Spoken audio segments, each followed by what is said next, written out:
కీర్తనల గ్రంథము 21వ అధ్యాయము ధ్యానిద్దాం. యెహోవా రాజు నీ బలమును బట్టి సంతోషించుచున్నాడు, నీ రక్షణ బట్టి అతడు ఎంతో హర్షించుచున్నాడు. అతని మనోభిష్టము నీవు సఫలం చేయుచున్నావు.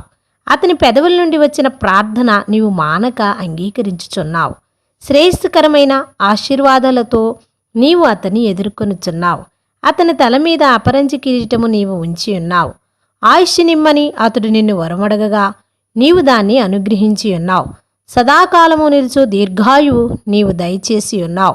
నీ రక్షణ వలన అతనికి గొప్ప మహిమ కలిగిను. గౌరవ ప్రభావములను నీవు అతనికి ధరింపజేసి ఉన్నావు.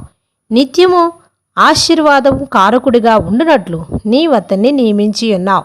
నీ సన్నిధిని సంతోషముతో అతన్ని నుల్లసింపజేసి ఉన్నావు. ఎలయనగా రాజు యెహోవా యందు నమ్మికయించి ఉన్నాడు. సర్వోన్నతుని కృపచేత అతడు కదలకుండా నిలుచును.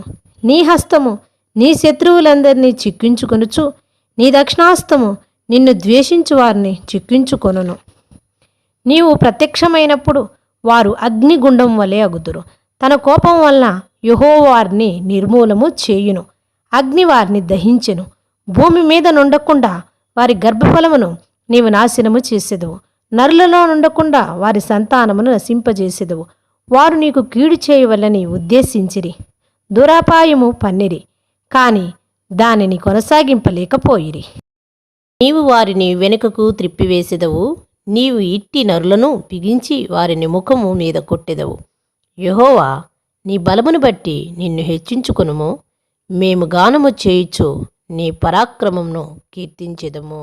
ఆమేన్.